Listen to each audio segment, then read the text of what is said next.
44-օրյա պատերազմում իրենց մեծ ու անփոխարինելի ավանդն են ունեցել ոչ միայն զինվորները, հրամանատարներն ու կամավորները, այլև սպիտակ խալաթավորները։ Նրանք լսելով պատերազմի մասին առանց վարանելու մեկնում էին ռազմաճակատ, կռվելով միաժամանակ և սահմանին և վիրահատարանում։ Հայ բժիշկները հավատարիմ մնացին իրենց հումանիստական առաքելությանն ու Հիպոկրատի երդմանը։ 44-օրյա պատերազմի օրերին նրանք ոչ միայն փրկում էին մեր զինվորների կյանքը, այլև վիրահատում էին թշնամու վիրավոր զինվորին, տալով նրան ապրելու հնարավորություն։ Պատերազմի բժիշկների շարքում առանձնահատուկ տեղ ունի Տարոն Տոնոյանը, վիրաբույժ, ազատամարտիկ, որը մասնակցել է Արցախի բոլոր 3 պատերազմներին։ Բարև ձեզ, պարոն Տոնոյան, շնորհակալ եմ հրավերս ընդունելու համար։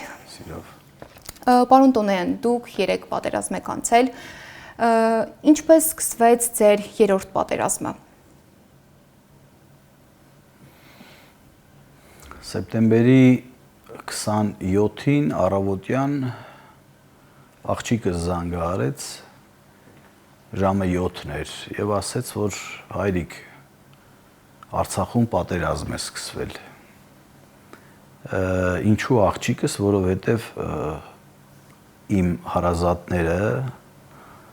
խնամիներս Արցախից են, իրենք էին առաջինը արձագանքել եւ այդ լուրը տեղից իմացա։ Մասշտաբների մասին պատկերացում դեռ չունեի, բայց անմիջապես գնացի մեր դաշնակցության գրասենյակ, Գերագույն մարմին գնացի եւ հասկացա, որ սա կարծես թե քառորյա պատերազմի նման էլ չի, սա լայնամասշտաբ մեծածավալ սահմանի ամբողջ երկայնքով Արցախի հյուսիսից մինչև հարավ ամենածանր զինատեսակներով հարձակում է եւ բնականաբար շարժվեցի դեպի հիվանդանոց, իմանալով հանդերձ առաջի օրերին մինչև թիկունքից դեղորայքների ապահովվածության առաջինը ինչն է սպառվում, բան, այսպես հիվանդանոցից սկսեցի մեքենան բեռնել այդ դեղորայքներով, անհրաժեշտ պարագաներով եւ տեսա, որ բժիշկները մեր սկսեցին հավաքվել բուժքույրները։ Օրը աշխատանքային օր չէր, կիրակի էր, ինչքան հիշում եմ։ Պատկերացրեք, որ գրեթե ամբողջ անձնակազմը հավաքվեց առանց մի որևէ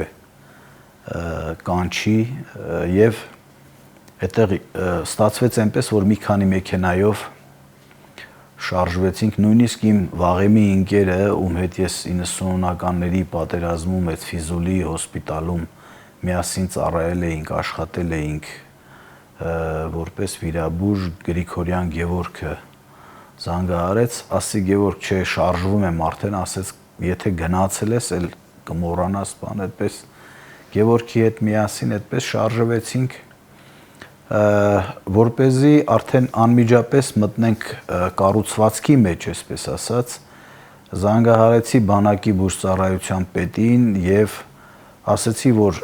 այսքան մասնագետներով այսպես ձեր տրամադրության տակ ենք, ուղղությունն ասեք, ուր գնանք, ասեց գնում եք ուղիղ հարավ, որտեղին համ դու ես լավ ծանոթ եւ ամենաթեժ մարտերը այդտեղ են ընթանում, Ջեբրայիլի ուղղությամբ, բայց քանակի առումով, որ կարողանանք ճիշտ դասավորվենք, մենք մեր անձնակազմով կիսվեցինք, մի մասը գնացին դեպի Հադրութ, մյուս մասս գնացինք դեպի Ջեբրայիլ։ Այդպես սկսվեց եւ արդեն ամսի 27-ի ժամը 5-ի կողմերը արդեն Ջեբրայիլում էինք եւ ես հասա տեղ եւ էլ ավելի խորությամբ պատկերացրեցի մասշտաբները պատերազմի, որովհետեւ դա արդեն հստակ երևում էր 90-ականների պատերազմ էլ չի, առավել եւս քառորյա պատերազմի նման էլ չէր դա։ Եվ սկսվեց այդպես, շարունակվեց ցավոք սրտի նահանջներով։ Ջեբրայիլում կարճ ենք մնացել, որովհետև ինքը Ջեբրայիլի հոսպիտալը որպես այդպիսին կարճ գոյատևեց։ Այնուհետև տեղափոխվել ենք Հադրութ, Հադրութից հետո տեղափոխվեցինք, Հադրութի թիկունքում գտնվող Ազոխ գյուղ կար, որը որ ճանապարհների խաչմերուկի վրա էր, այնուհետև Հադրութը հանձնելուց հետո տեղափոխվեցինք Ազոխ գյուղ, Ազոխից էլ ամսի 13-ն էր կարծես թե արդեն հոկտեմբեր 13 գնացինք Ստեփանակերտ եւ մինչեւ զինադադարի օրը մնացինք Ստեփանակերտում։ Ինչ դեպքերի ականատես եղաք այդ ընթացքում։ Այսպես մեկ բառով դժվար է ասել ինչ դեպքերի ականատես եղա,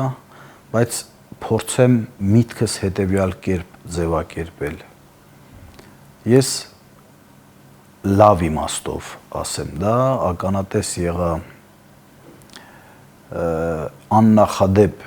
հերոսական դեպքեր, որոնք ամբողջ կյանքիս ընթացքում չեմ մոռանալու, բայց ցավոք սրտի նաև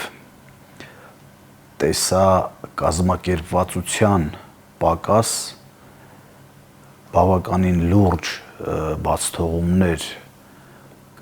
կազմակերպական իմաստով, որը որ այդպես էլ վերլուծության չի ենթարկվել այսքան ժամանակ եւ հույսել չունենք առայժմ չի ենթարկվելու, որպեսզի դասեր քաղենք, որովհետեւ որքան էլ որ այսպես ասած մենք իբրև թե խաղաղության դարաշրջան ենք բացել, դա մենք ենք ասում, բայց ցավոք սրտի թշնամին դա չի իր վարքագծով դա չի հուշում, որ խաղաղության դարաշրջանի մեջ ենք մենք։ Մենք պատշաճ մակարդակով ուզենք թե չուզենք, դատապարտված ենք ուժեղ լինելու, որպեսզի պատերազմ չլինի։ Պատերազմը կանխարգելու միակ միջոցը ուժեղ լինելն է, իսկ մենք կարող ենք ուժեղ լինել։ Պատերազմական օրերին հերոսական դեպքերի մասին հաճախ գրքերում չեն գրում։ Դուք ականատես եղել եք նման դեպքերի, որ 18 տարեկան տղաները ինչպես են պայքարում, հետաքրքիր դեպքեր կարող եք պատմել։ Տեսեք, միշտ դեմ եմ եղել այդ արտահայտությանը, որ ասել են մեր երեխեքը։ Ես այնտեղ տեսա, որ այո, իրենք տարիքի իմաստով ինձ էլ իմ երեխաների տարիքի էին եւ գուցե ավելի փոքր, բայց տեսնելով իրենց հերոսությունը, իրենց այդ խանդավառությունը հայրենիքը պաշտպանելու, ականատես եմ եղել այնպիսի դեպքերի, որ բավականին լուրջ վիրավորում ստացած անպայման ասել են պիտի վերադառնանք։ Այդպիսի օրինակներ շատ են եղել, որ ասենք օրինակ եղել է ասել եմ դու ի վիճակի չես էլ մարտնչելու, պիտի գնաս թիկունք ապաքինվես եւ այդ տղային չկարողացանք այդպես էլ այդ մի դեպք չի եղել, ինքը հետո անհետ կորած է այս տղան, ինքը ասել է բա իմ տղերքը ընդեղ են, ես ոնց իրանց չգնամ հասնեմ։ Դա Ջեբրայիլում ա եղել։ Եվ այդպիսի բազմաթիվ դեպքեր։ Գիտեք ինչ, այնքան այս դեպքերը հիմա նորից պիտի գամ այդ օրեր, մենք Արցախը ինչպես ենք ազատագրել։ Մենք Արցախը ազատագրել ենք հայրենասիրական դաստիարակություն ստանալով։ Մենք Արցախը ազատագրել ենք, որովհետև մեր մեջ մենք այդպես սնվել մեծացել ենք, որ հայրենիքի զինվոր լինելը դա ամենամեծ պատիվն ու առաքելությունն է։ Իսկ ցավով եմ ասում, բազմաթիվ էս հերոսներ, որպես բժիշկ ասեմ, գիտեք, այդ շտապ օգնության այդ աղջիկ, ուսանող աղջիկ երեխաներ, երիտասարդ տղաներ, այդ շտապ օգնության մեքենայի վարորդները արկերի տակ, կամ բանակի շտապ օգնության, քանի շտապ օգնության մեքենաներ են խոցվել անօթաչուներով, մենք այդքան շատ կորուստներ ունեցանք զինվորական բժիշկների, ցավոք սրտի ով պիտի իրենց հիշատակը վառ պահի։ Հետո ինչ որ պարտություն է եղել։ Չմոռանանք, որ առաջի աշխարհամարտից հետո, երբ որ մեր ֆիդայիները կռվել են, մենք էլ այն ժամանակ պարտվել ենք, հայրենիք, կորուսյալ հայրենիք ունեցանք, Արևմտյան Հայաստանը արդյունքում, այսպես ասած, բայց մենք արժևորեցինք այդ մարդկանց, ովքեր Սասունում, Զեյթունում, Վանում պաշտպանեցին իրենց հայրենիքը, ինչքան որ ստացվեց, հետո մենք իրենց կերպարներով երեխաներին անվանակոչեցինք իրենց անուններով, միտք դրեցինք այդ ամեն ինչի մեջ։ Իսկ այս մեր երիտասարդները իրենց ծնողներին մենք ոնց ենք պատասխան տալու, որ Մոսկվայից մի հայ տղա էր եկել, վիրավոր էին արդեն բերել, ծանր վիրավոր էր, ինքն էր գնացել, պատկերացրեք Մոսկվայից ես հարցրեցի, խոսեցի հետը, մի կերպ խոսելով ասեցի, ասի, բա ես համազգեստը որտեղից քեզ, ասեց մտել եմ Մոսկվայի, չգիտեմ ինչ, ինքը պատերազմի լուրը լսել է, մտել է այնտեղ, այնպիսի գեղեցիկ, ամենավերջին երևում էր, որ նաև կարողություն ունեցող տղա է, որ այդպիսի թանկարժեք ամբողջ իր այդ սպառազինություն, այդ ամեն ինչ լսել էր, վեր էր կացել եկել էր եւ այդպիսի բազմաթիվ, ասենք թե ունեցել ենք վիրաբույժ Մոսկվայից, վիրաբույժներ, առաջատար վիրաբույժներ, լուրջ վիրաբույժներ, ովքեր այնտեղ մեծ պահանջարկ ունեն, վեր են կացել եկել են այստեղ, իրենց մասին զրո հիշատակում, զերո, այս սերունդից հիմա մենք ինչ պիտի ուզենք, այս որ գիշեր ցերեկ իրար վրա են կրակում, օրինակ չունեն։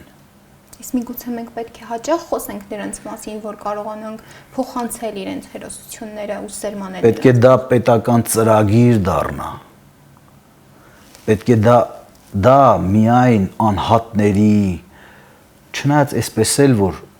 բայց սա քիչ է, պետք է դա դառնա պետական ծրագիր, այն վերջը Նժդեհն է ասել, չէ, այն ժողովուրդը, որ իր մեռելներին, իր հերոսներին հերոսացնել չգիտի, դատապարտված է մահվան։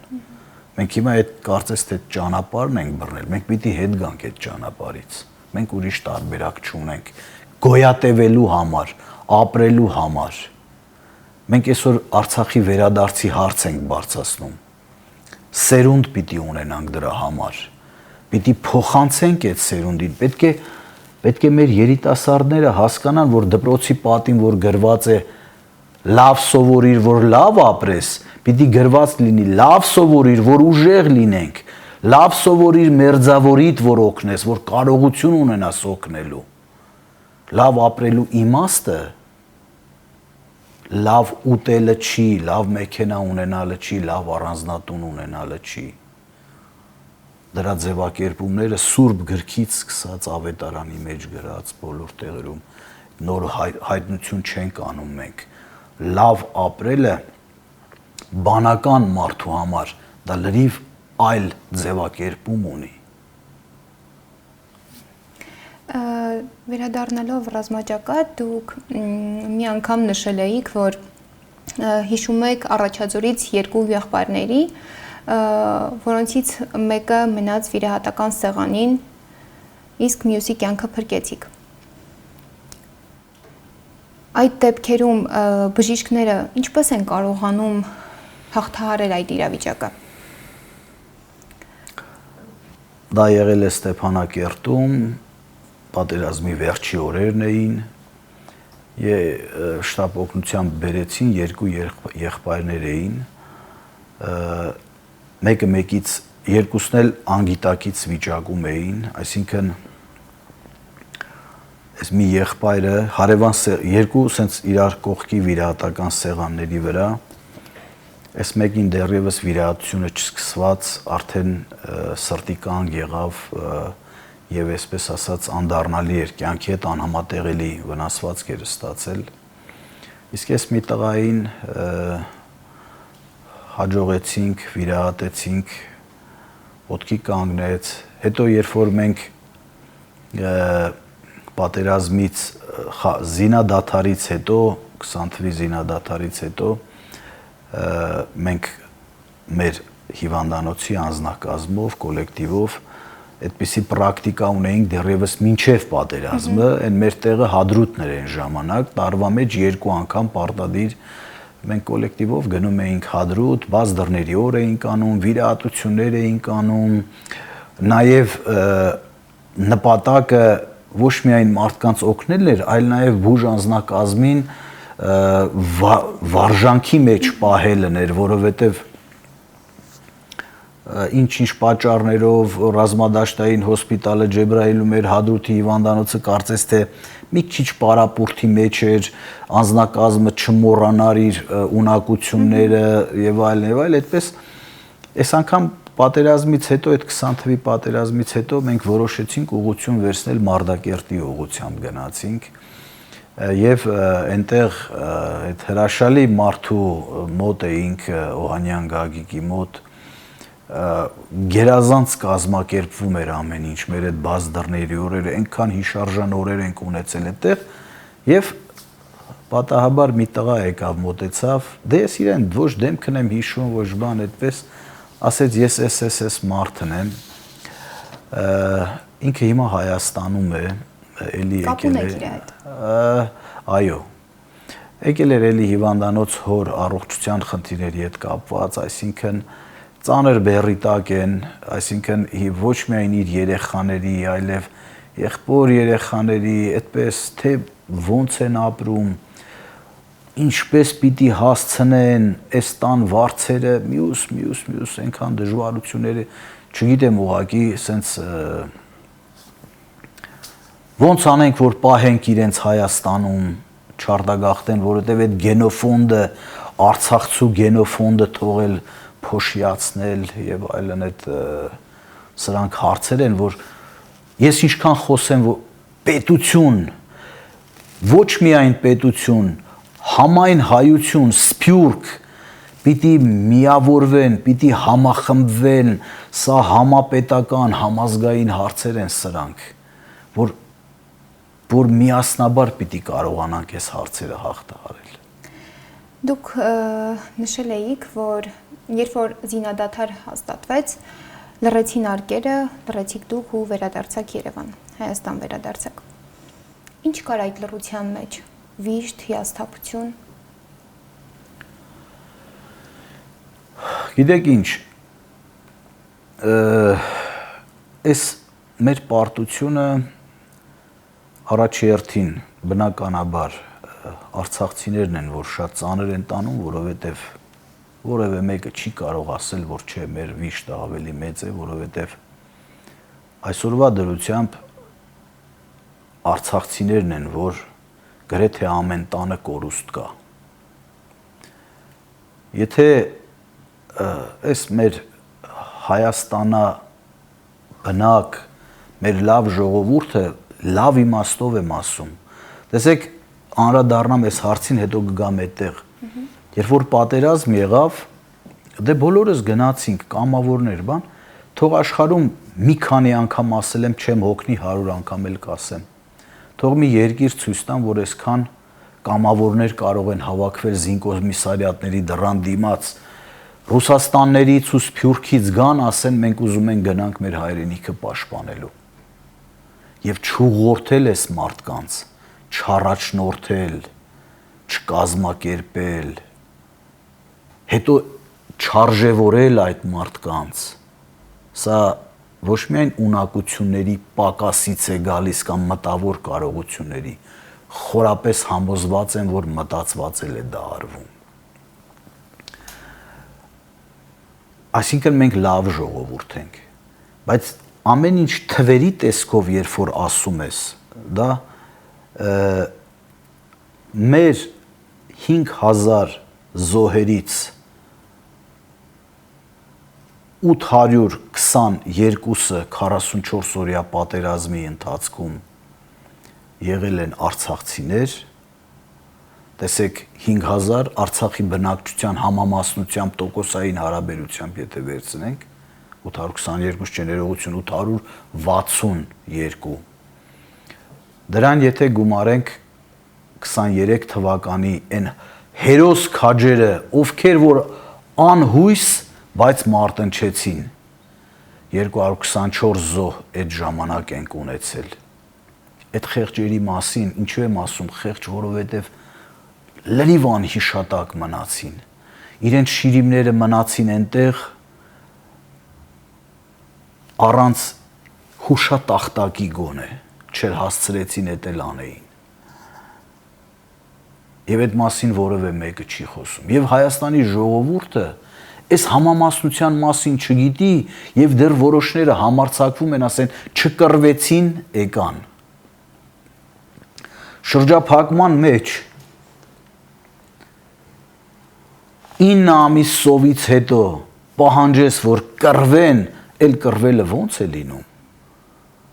Այդքան զոհ որտեղից են տվել, դիրքերում են դրանք եղել, թիկունքում չեն զոհվել։ Եվ այս ամեն ինչի մասին չխոսել, սա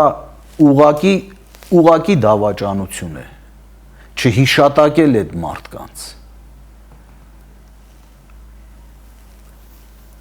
Ոնց են դաստի, տեսեք օրինակներ բերենք, չգիտեմ, Ռուսաստանում արդեն 80 տարի եւ ավել անցել է երկրորդ համաշխարհայինից, ամեն ինչ անում են, չգիտեմ, ամեն ինչ անում են, որ սերունդներին ճիշտ ուղու վրա դնեն, բան։ Մենք 3 չի առաջի օրն է եղել, այսօր արդեն մոռացության ենք տալիս։ Մենք պիտի կարողանանք վարկյան առաջ, կարողանանք ոտքի կանգնել, կարողանանք ճիշտ գնահատել իրավիճակը եւ նորից եմ ասում, մեր արցախցիների այդ գիտեք ինչ անդրադառնամ այդ հարցին, ինչ ես զգացի։ Արցախցիները առաջինը զգացին, որովհետև այդքան կորուստներ ունենալուց հետո դրան հայրենիք են կորցրել։ Մենք կենսագրություն ենք կորցրել, այսինքն մեր 30 եւ ավել տարիների վաստակը, հպարտությունը, մեր ամեն ինչը, այսպես այդ դատարկ, այդ խորը հիասթափված, այդպես ենք վերադարձել, բայց Ռուսաստանից եկած հայ ազգի բժիշկներ կային, որոնցից մեկը հայերեն չգիտեր, հրաշալի անոթային վիրաբույժեր, հրաշալի փառք իրեն, գիտեք ինչքան ինչ վիրահատություններ արեց, այն վիրահատությունը, որ ասենց նայում եք, չէ, ասում եք, այս ոտքը պետք է անդամահատվի։ Ինքը վերցնում էր մի տեղից անոթը, դնում էր, մի հատ տեսնեմ այս նկարի մեջ, չգիտեմ կարելի է թե չէ, մի հատ տեսնեմ ստեղ ինքը երևում է, թե չէ, չէ, այստեղ չկա ինքը։ Եվ այնքան ոտքեր, որ մարդիկ հաշմանդամ չդառնան։ Այս տղայի մասին ինքը գուցե դրա կարիքը ինքը չունի։ Ինքը հիմա առաջատար անոթային վիրաբույժը շատ դրա կարիքը մենք ունենք, մեր սերունդը ունի։ Խոսելու այդպիսի մարդկանց մասին։ Վերադարձանք իրենց հետ էի, այդ մեր բժիշկների հետ էի Մոսկվայից եկած բան, որոշեցի իրենք այս տղան ասեց ռուսերենով ասեց ես երբևէ Գանձասարում չեմ եղել։ Հետ գալուց մտան Գանձասար, այդտեղ որոշեցի ես այդպես նկարվել բան, որ չեմ սիրում բան, որոշեցի ասի բերեք մի հատ նկարվենք։ Դադիվանքով բան այդպես հետ եկանք, բաժանվեցինք իրարից, մինչև հիմա ընկերներ ենք մնացել։ Որքան հնարավոր է մեր դժվարին օրերին զանգում ենք, խոսում ենք երբեմն իրար հետ բան, բայց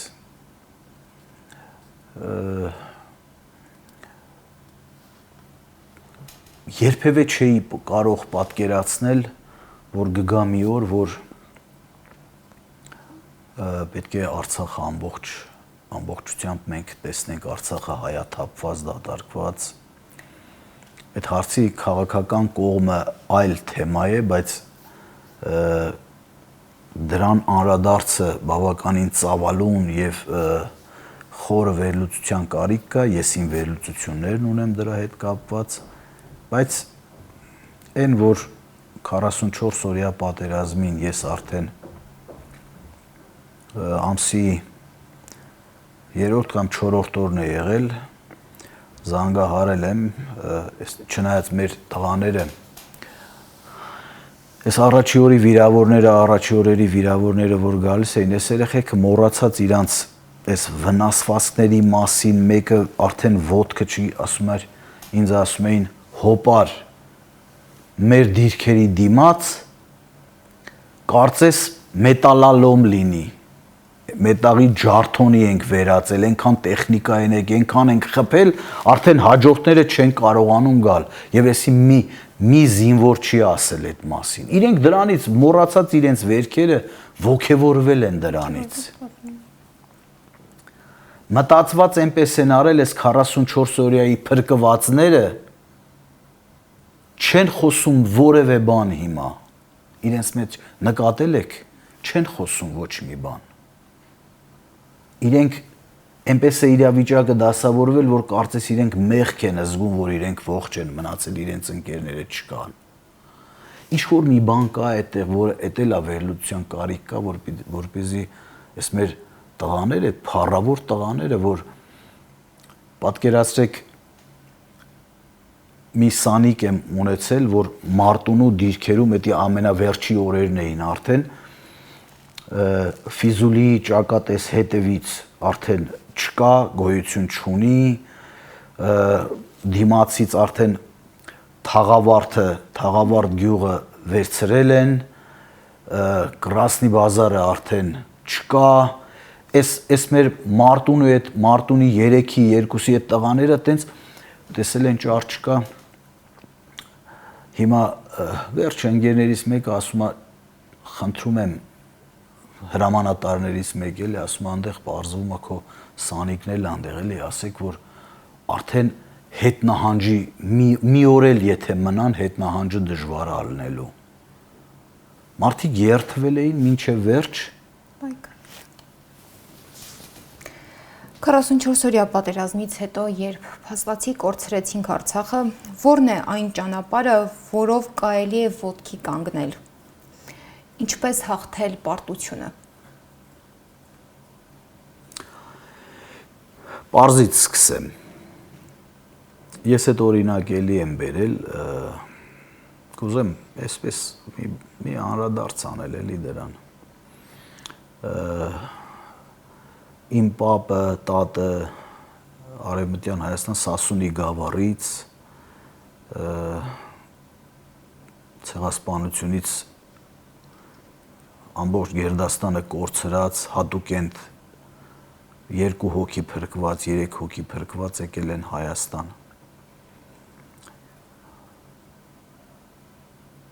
Ինչ կարող էին անել այդ ժամանակ իրենք Հայաստանում։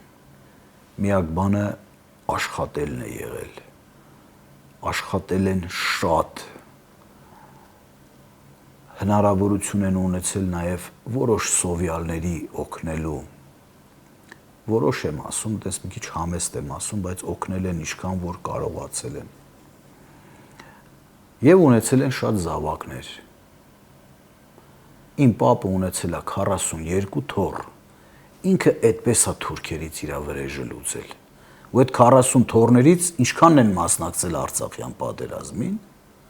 այդպես է արել։ Մենք պիտի ծրագիրը ունենանք, մենք պիտի տեսլականը ունենանք։ Մենք չենք ասում հենց այսօր վաղը դա հնարավոր է անել, բայց ազգը առանց երազանքի, առանց նպատակի, առանց ազգային մտածելակերպի, սպառողական մտածելակերպով, կենցաղային ուղեղով չի կարող ապրել երկար։ Երբեք։ Մենք պետք է սկսենք աշխատել, պետք է արարենք, պետք է ուժեղանանք, պիտի իրար օգնենք, շատ զավակներ ունենանք։ Ցավոք սրտի երիտասարդները հիմա չեն ամուսնանում կամ շատ ուշ չեն ամուսնանում, որտեղից հետո, չգիտեմ, սենց սկսվում է չբերության խնդիրները բարձր տարիքում, ամբողջ, չգիտեմ, իրենց եղած չեղած ունեցվածքը դնում են, որ արդեն սրանք մեծ խնդիրներ են, որոնք 1, 2, 3 կամ չգիտեմ հասարակական կազմակերպություն կամ կուսակցության կամ մյուսների ուժի բանը չի։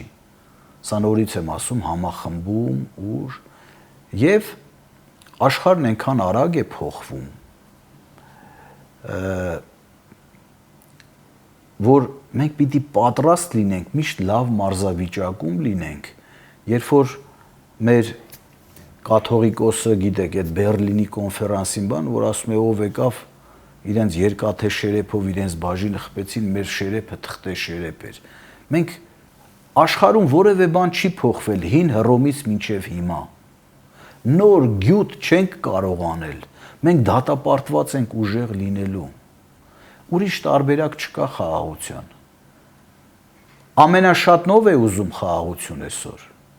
Բնականաբար արցախցիներն են ուզում եւ այն մարդիկ, ովքեր պոտենցիալ գնացողն են, ում զավակները պոտենցիալ գնացողն են, մենք այտենց ենք դաստիարակել, այդպես ենք դաստիարակվել։ Այն վախկոտները, ովքեր այտենց թե այնց ասում են պատերազմ չլինի բան, դրանք ոչ գնալու են, ոչ էլ իրենց երեխաներն են գնալու։ Մենք ենք ուզում ավելի շատ ամենաշատ խաղաղությունը։ Դրա համար ասում ենք խաղաղություն ունենալու համար դատապարտված ենք ուժեղ լինելու։ Կա այդ տարբերակը։ Իհարկե մենք չենք կարող այնքան ուժեղ լինել, օրինակ ինչպես հիմա թյուրիմացությունների կողմից օրինակ են բերում, ինչքան ուժեղ լինենք, որ դիմակայենք Չինաստանին կամ բան։ Չկան այդպիսի պետություններ, որ դրա համար բոլոր պետությունները ինչ որ դաշինքների մեջ են, պայմանավորվում են, շահերի ընդհանրություն են գտնում, կարողանում են այդ տեսակ եւ բազմաթիվ պետություններ այդպես որ դատապարտված են եղել ոչնչանալու կարողացել են ճիշտ քաղաքականությամբ, արտաքին հարաբերության, ներքին կյանքի, ամեն ինչի հետ կարգավորելով եկել հասել են այստեղ։ Մենք ունենք այդ տարբերակը, մենք պիտի գնանք դրան։ Շնորհակալ եմ, պարոն Տոնոյան, հաստատ հաղթելու ենք պարտությունը։ Այո։ Հիշեցնեմ, որ մենք զրուցում էինք ազատամարտիկ վիրաբույժ բժիշկ Տարոն Տոնոյանի հետ։